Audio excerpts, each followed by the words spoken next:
माण्हू सब न सोना पखी सब न हंज माण्हू सब न सोना पखी सब न हंज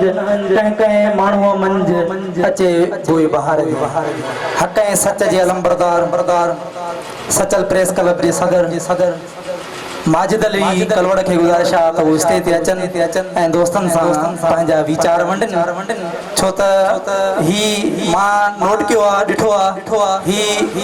मूंखे त आदलपुर प्रेस क्लब में वाहिद सहाफ़ी नज़र ईंदो आहे जेको कंहिंखां कोन वणंदो आहे हक़ ऐं सच मुंहं ते चई ॾींदो आहे। मां थोराइतो आहियां माजिद अली कलवड़ खे गुज़ारिश त स्टेज ते अचनि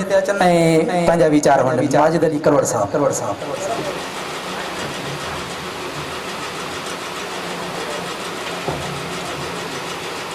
बिस्मिल्लाहिर्रहमानिर्रहीम। मुंहिंजा वेठल सभु साथियो साईं मेहताब सुमरू ऐं असांजे सथ जा साथी साहबी दोस्त जेके हिन प्रोग्राम में शामिल थिया आहिनि ऐं सभ खां पहिरियों आलीको साउंड इताद घोटकी जे चूंडियल चेयरमैन समेत सभिनी दोस्तनि खे मुंहिंजे तरफ़ां बि लख लख मुबारकूं। साल 1999 या 2000 जी साल ही असां सहाफ़त जी शुरूआत कईसीं जॾहिं आदलपुर थाणो हुयो त उतां जो हिकु केस आयो हुयो जंहिंजे ख़िलाफ़ मां सहाफ़त जी शुरूआत कई ऐं उनजे ख़िलाफ़ मां हिकिड़ी ख़बर लिखी उनजो रते अमल इहो निकितो हो जेको उतां जो जेको एस आयो मूंखे सॼी आदलपुर में ॻोल्हींदो तो उन चयो त इनखे ॻोल्हणो आहे पर इनखे छॾिणो न सॼी ॾींहुं गुज़री वियो शाम थी मुंहिंजो वालिद साहिब सां मिलियो मुंहिंजो वालिद साहिब सां मिलियो एस आयो मुंहिंजे वालिद साहिब खे चवणु लॻो त तुंहिंजे पुट मुंहिंजे ख़िलाफ़ अख़बार में ख़बर हलाई आहे त मुंहिंजो वालिद साहिब उनखे चवणु लॻो त मुंहिंजे पुट तुंहिंजे ख़िलाफ़ जेका ख़बर हलाई आहे साईं छॾियो उनखे उहो चरियो आहे पोइ बि ऐसा आया जंहिं मां चरियो करे माना सहाफ़त में को इज़ाफ़ो करे छॾियो ऐं अॼु अलाह जा एहसान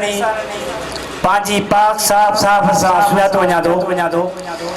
आदलपुर जे हर ग़रीब ऐं मज़लूम जो आवाज़ आहियां ऐं पढ़ंदुसि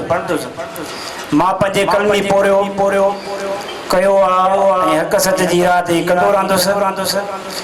हे जेके दोस्तनि जेको प्लेटफॉर्म जोड़ियो आहे तमामु बहितरीनु ॻाल्हि आहे। साईं मेहताब साहिब त कुझु ॻाल्हियूं करे वियो कुझु उनखे असां बि ॻाल्हि शेयर कंदासीं। सभ खां पहिरियों त तव्हां जेका तंज़ीम जोड़ी आहे उन में तव्हांजी तंज़ीम में को बि सदर को बि जनरल सेक्रेटरी या को बि चेयरमैन कोन्हे। हाणे तव्हां सभु जेके बि दोस्त आहियो तव्हां हिकु इतिहाद में घर जा भाती आहियो। हिकु शइ आहे तव्हांखे नोट करणी आहे त असां पंहिंजे घर जे भाती सां जेकॾहिं को मसइलो थींदो त सभ खां पहिरियों पाणी न पींदो अॻ में पुछा कंदो त गुलाम मोहम्मद सां छा मसइलो आहे छा तकलीफ़ हुनखे वञी करे मां पुछां उन खां इहा चऊं बि तव्हांजी तंज़ीम जी अॻुभराई ऐं तव्हांजी भली कुर्सी इंसान लाज़मी न हूंदी आहे इंसान पंहिंजे किरदार सां सुञातो वेंदो आहे। ठीकु आहे न तो के शयूं अहिड़ियूं जेके खुले तव्हांखे सम्झाए बि सघजनि थियूं के लिखी बि सम्झाए सघनि थियूं सो पंहिंजे किरदार खे सुठो कयो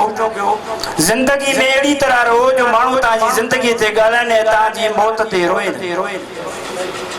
तव्हांजी ज़िंदगी ते ॻाल्हाइनि ऐं तव्हांजी मौत ते रोइनि। तंज़ीम ठहण लाइ तमामु हिकिड़ो बहितरीनु किरदारु आहे ऐं बहितरीनु ॻाल्हि आहे। असांखे निहायत ख़ुशी थी जंहिं ॾींहुं तव्हांजी तंज़ीम ठही मां पहिरें ॾींहुं गुलाम फ़क़ीर ॾे फ़ोन कई ऐं फ़क़ीर जे कंहिं ॿिए दोस्त फ़ोन कई ऐं चए पियो फ़क़ीर जो नंबर न मां चयो ठीकु आहे मां चयो फ़ोन ते ई फ़क़ीर खे मुबारकूं ॾियो सो तंज़ीम ठाही सुठी ॻाल्हि आहे। तंज़ीम ठहण लाइ कुझु जेको आहे तव्हांखे जेको आहे अमली कमु करणो पवंदो। पहिरियों कमु इहो करणो पवंदो तव्हांजी तंज़ीम में जेके बि दोस्त मेंबर आहिनि हिकु त तव्हां उनखे सभिनी खे हिकु जहिड़ो करे ॾिसणो आहे। ॿ नंबर इहा शइ भले तव्हांजी तंज़ीम में इको साउंड आदलपुर में 5 ॾींहं त उन ते 50 रुपयो फी माण्हू ते महीने ते रखो त तव्हांजा तंज़ीम में केतिरा दोस्त हूंदा उनजो शुमार ॾिसो केतिरो थिए थो। ठीक है उहे जकने पैसा ता कदे भी फकीर गुलाम मोहम्मद सूबरे सा मसलो या बबलू कलोड़ सा मसलो या कहीं बे दोस्त सा मसलो उहे पैसा ता उनमें कमाण सको था लाजमी है तो लॉकडाउन थियो कंको वटो मागे बुधा ये जगह बोतार वेठानी ये बोतार ता पाणे कोन लींदा ये तो ना सा पेट खाली असा पाण खाऊं या ता के दियो अक्सर असां चरन जी लिस्ट में तॾहिं शामिल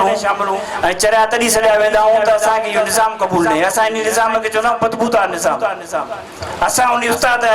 नया शुक्रगुज़ार आहियूं जंहिं असांखे इहा राह ॾेखारी ऐं हिकु सुठो रस्तो ॾेखारियो इन बदबूदार निज़ाम खे बचायो इन ब्लैक बाटाखोरी ऐं जेका गुटा माफ़िया आहिनि इहो बचायो असांखे उन अलाह साईं जा एहसान नया शुक्रगुज़ार आहियूं मां अलाह साईं जो पंहिंजी पाक साफ़ कयां पियो ऐं कंदो रहंदुसि जेसिताईं ज़िंदगी आहे मौत बरक आहे हिकिड़ी अचणी आहे हक़ सचाई जा ते विड़बो ऐं विड़बो ई रहंदो सो वरी बि तव्हां दोस्तनि खे इहो इल्तिजा कंदुसि त हिकिड़ो प्लेटफॉर्म ठाहियो बहितरीन प्लेटफॉर्म ठाहियो थो तंज़ीम में फी दोस्त ते हिकिड़ो मिसाल 10 रुपया बि तव्हां जेकॾहिं ते मुक़ररु कंदो उहे तव्हांखे पैसा अॻिते जी कमु अची वेंदा सो साईं जन बदिर ॻाल्हाए विया वॾी महिरबानी शमन कलोड़ जी फकीर गुलाम मोहम्मद सूबरो बबलू कलोड़ ऐं सभिनी उहिदेदारनि जी वरी बि मां सभिनी दोस्तनि खे मुबारकबाद ॾियां थो महिरबानी